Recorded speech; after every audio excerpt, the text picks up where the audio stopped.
இந்த வீடியோவில் என்ன பார்க்க போகிறோம்னா, பிடிசி ஒரு புல்லிஷ் சிக்னல் நமக்கு கொடுத்துருக்கு. அது மட்டும் இல்லாமல் வீக்லி க்ளோஸும் ஆகிருக்கு. ஸோ அந்த அனலைஸு, அதுக்கப்புறம் மார்க்கெட் வந்து எந்த திசையில் போகிறதுக்கு ஃபஸ்ட்டு வாய்ப்பு இருக்குது அப்படின்றது இந்த வீடியோவில் நான் ஃபுல்லாக சொல்கிறேன். வாங்க நம்ம வீடியோக்கு போகலாம்.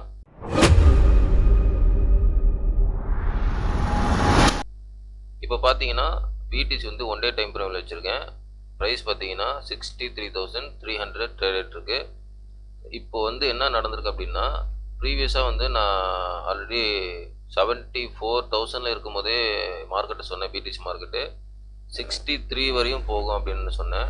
ஸோ வரிசையாக அதே தான் சொல்லிட்டு வரேன், சரிங்களா? அதுக்கப்புறம் வந்து இங்கேருந்து ரிவர்சல் மேலே போக சொன்னேன். அதுக்கப்புறம் 71லேருந்து 72லேருந்து கீழே வரும்னு சொன்னேன். ஸோ அதே மாதிரி தான் வந்திருக்கு. மார்க்கெட்டு 63 வரையும் போகும்னு சொன்னல. ஸோ அது வந்து இன்னும் பாசிபிலிட்டி இருக்கா அப்படின்றத நம்ம பார்ப்போம். இப்போ பார்த்தீங்கன்னா 66,200 கிட்ட இருக்குது. ஸோ ஒன் டே டைம் ஃப்ரேமில் தான் வச்சுருக்கேன். இது பார்த்தீங்கன்னா ஒரு பிக்கஸ்ட்டு சப்போர்ட் லைன் பார்த்தீங்கன்னா தெரியும். கிட்டத்தட்ட 60லேருந்து வரைஞ்சிருக்கேன் பிடிசிக்கு. ஸோ ஒரு சப்போர்ட் லைன் என்ன பண்ணியிருக்கு, ஒன் டே கேண்டில் உடைச்சிருக்கு. இந்த ஒன் டே கேண்டில் வந்து என்ன பண்ணியிருக்கு, உடைச்சி நெக்ஸ்ட்டு 3 கேண்டில் வந்து கன்சல்டேட் ஆகிருக்கு. ஒன் டே கேண்டில் உடைச்சிருக்கு, 3 கேண்டில் கன்சல்டேட் ஆகிருக்கு. நான் வந்து ஒரு டார்கெட் சொன்னல, 63 சொன்னல. எக்ஸாக்டாக ப்ரைஸ் பாருங்கள், என்ன ப்ரைஸ் லெவலில் வந்துருக்கு பாருங்கள், 65 வந்துருக்கு. ஓகேங்களா? ஸோ இன்னும் 2000 தான், 2000 ரீஜன் தான். ஸோ இந்த 2000 ரீஜன் வருமா வராதா அப்படின்றது தான் இந்த கொஷினு. ஸோ மார்க்கெட் வந்து இங்கே ரிவர்சல் சிக்னல் தான் நமக்கு கொடுக்குற மாதிரி இருக்குது. பார்த்தீங்கன்னா தெரியும். ப்ரீவியஸாக பாருங்கள், இங்கே வந்து ஒரு ட்ரெண்ட் லைனு, இந்த ட்ரெண்ட் லைனை உடைச்சதுக்கப்புறம் தான் மார்க்கெட்டு என்ன பண்ணியிருக்கு, ஒரு பெரிய கிராஷ் வந்திருக்கு. ஆனால் அதுக்கு முன்னாடி உடைச்சதுக்கப்புறம் மார்க்கெட்டு ஒன் டேயில் பார்த்தீங்கன்னா கன்சல்டேட் ஆகிருக்கு. கிட்டத்தட்ட பார்த்தீங்கன்னா 1 2 3 4 5 6 7 8 கேண்டில் வந்து 8 நாள் வந்து கன்சல்டேட் ஆகிட்டு அதுக்கப்புறம் தான் மார்க்கெட் வந்து ஒரு ஃப்ரீ ஃபால் நடந்திருக்கு. கிட்டத்தட்ட ரொம்ப பெரிய கிராஷு. அதே மாதிரி ப்ரைஸ் வந்து இங்கேயும் வந்து பிரேக் டவுன் ஆகுது, 3 நாள் கன்சல்டேட் ஆகுது. ஆனால் இந்த தடவை கன்சல்டேட் ஆகி ப்ரைஸ் வந்து மெகா கிராஷ் நடந்ததில்ல. இந்த தடவை கன்சல்டேட் ஆச்சுன்னா மெகா கிராஷ்லாம் நடக்காது, மெகா பம்பு தான் நடக்கும். So wait and watch. இதுதான் மார்க்கெட்டோட சைக்காலஜி அனலைஸ், சரிங்களா? ஏன்னா டெக்னிக்கல் அனலைஸே இது தான். டீட்டெயிலாக பாருங்கள், அப்கமிங் வீடியோவில் எல்லாமே உங்களுக்கு புரியும். ஸோ இது வந்து மார்க்கெட்டில் வந்து ரிவர்சல் சிக்னல் தான் நமக்கு கொடுக்குது. ஓகேவா? நல்லா பார்க்கணும். ப்ரைஸ் வந்து அடுத்த லெவல் எப்படி போக போகுது அப்படின்றத நான் சொல்கிறேன். ஸோ இந்த 63 லெவலுக்கு வந்து ஒரு லிக்விடேஷன் ஏரியா இருக்குது. 63 மட்டும் இல்லை, இங்கே பாருங்கள், இதுலேருந்து இருக்குது. இது வந்து பார்த்தீங்கன்னா 62, இந்த ஏரியா ஃபுல்லாகவே நமக்கு லிக்விடேஷன் ஏரியா தான். ஓகேவா? பார்த்தீங்கன்னா தெரியும், இது ஃபுல்லாகவே லிக்விடேஷன் ஏரியா. அதாவது 62.5லேருந்து 64. அதாவது இன்னும் வந்து 2500 ஏரியா இன்னும் கீழே இருக்குது. ஸோ அந்த ஏரியா ஃபுல்லாகவே லிக்விடேஷன் ஏரியா தான். ஓகேங்களா? எனக்கு தெரிஞ்சு அந்த ஏரியாவுக்கு வரத்துக்கு இன்னும் பாசிபிலிட்டி நிறைய இருக்குது. ஓகே, இப்போ வந்து மார்க்கெட் வந்து எப்படி மார்க்கெட்டு ரியாக்ட் ஆகும் அப்படின்றது நான் ஒரு பாசிபிலிட்டி சொல்கிறேன். மேக்ஸிமம் அப்படி தான் ரியாக்ட் ஆகிறதுக்கு வாய்ப்பு இருக்குது. இப்போ ஒன் டே டைம் ஃப்ரேமில் தான் வச்சுருக்கேன்.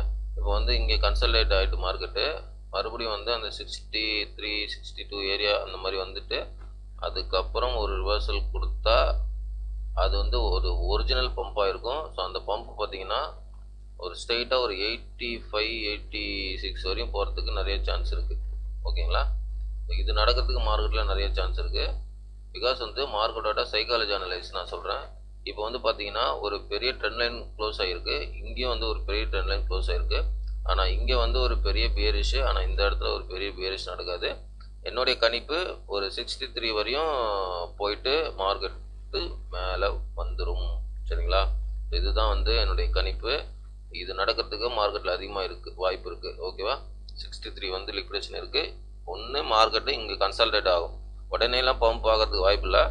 மார்க்கெட் கன்சல்டேட் ஆகும், இல்லைனா கீழே போகும். கீழே வந்து 63, இல்லைனா கன்சல்டேட் ஆகிட்டு அதுக்கப்புறம் ஒரு 63, அதுக்கப்புறம் போயிட்டு மேலே லிக்விடேஷன் எடுக்க மேலே சல்னு மேலே போகிறதுக்கு மார்க்கெட்டுக்கு வாய்ப்பு இருக்குது, பிடிசி மார்க்கெட்டுக்கு, சரிங்களா?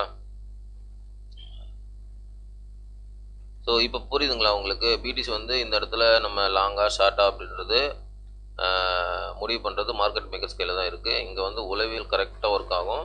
ஏன்னா இந்த இடத்துல வந்து மார்க்கெட்டு ஒரு சைட்வே போட்டுட்டு மார்க்கெட்டு 63 லிக்விடேஷன் எடுத்துட்டு மேலே போகிறதுக்கு தான் அதிகமான வாய்ப்பு இருக்குது. பிகாஸ் வந்து மார்க்கெட் மேக்கர்ஸோட திங்கிங் அப்படி தான். ஏன்னா பிடிசி வந்து இப்போது சைக்காலஜி எப்படி இருக்குன்னா, பீப்புள் மைண்ட் செட் எப்படி இருக்குன்னா டவுன் சைடு போகிறதுக்கு வாய்ப்பு இருக்குது அப்படின்ற மாதிரி தான் இருக்குது.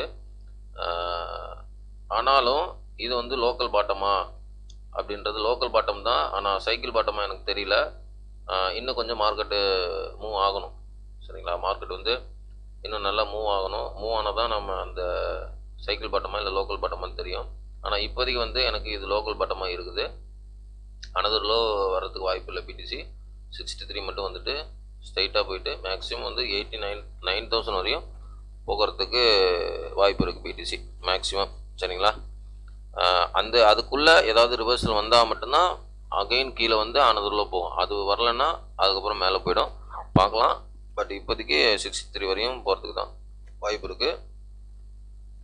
ஸோ அதுக்கப்புறம் போயிட்டு மறுபடியும் மார்க்கெட்டு வந்து மேலே போகும். சரிங்களா, எத்திரியம் பார்ப்போம். எத்திரியம் வந்து அனதர் லோ வரத்துக்கு வாய்ப்பு இருக்குது. ஸோ வந்ததுக்கப்புறம் எத்திரியம் வந்து மேலே போகும். பார்த்தீங்கன்னா தெரியும், இங்கே வந்து ஒரு பிக்கஸ்ட்டு சப்போர்ட் இருக்கு பாருங்கள் எத்திரியமுக்கு. நான் அது 4 ஹவரில் வச்சு காமிக்கிறேன்.